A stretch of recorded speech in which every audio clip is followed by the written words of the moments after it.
ඔයාලා හැමෝම මගේ YouTube channel එකට සාදරයෙන් පිළිගන්නවා. ඉතින් මේ වෙනකොට ඔයාලා හැමෝම හොඳින් ඇති කියලා මම හිතනවා.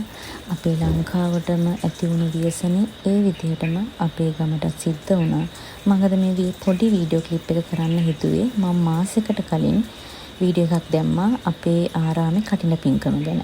හැබැයි අද වෙනකොට මේ අපේ ආරාමේ තියෙන විදිහ තමයි මේ වීඩියෝ එකෙන් පේන්නේ.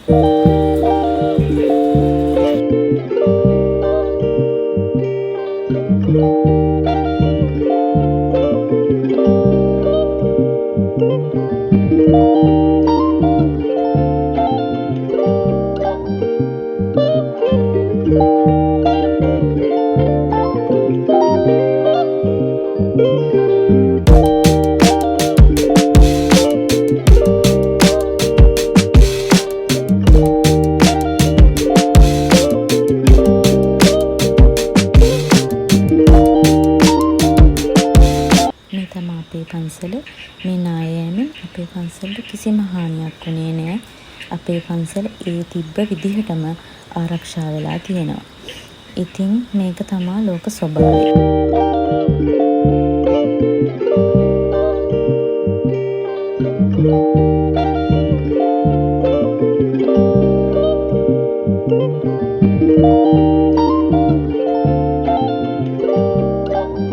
පීඩාවට පත් වෙලා ඉන්න මගේ ලංකාවාසී සියලුම දෙනාට නැවත යථා තත්ත්වයට පත් වෙන්න ශක්තිය ධෛර්යය ලැබෙන්න කියලා මම හදවතින්ම ප්‍රාර්ථනා කරනවා.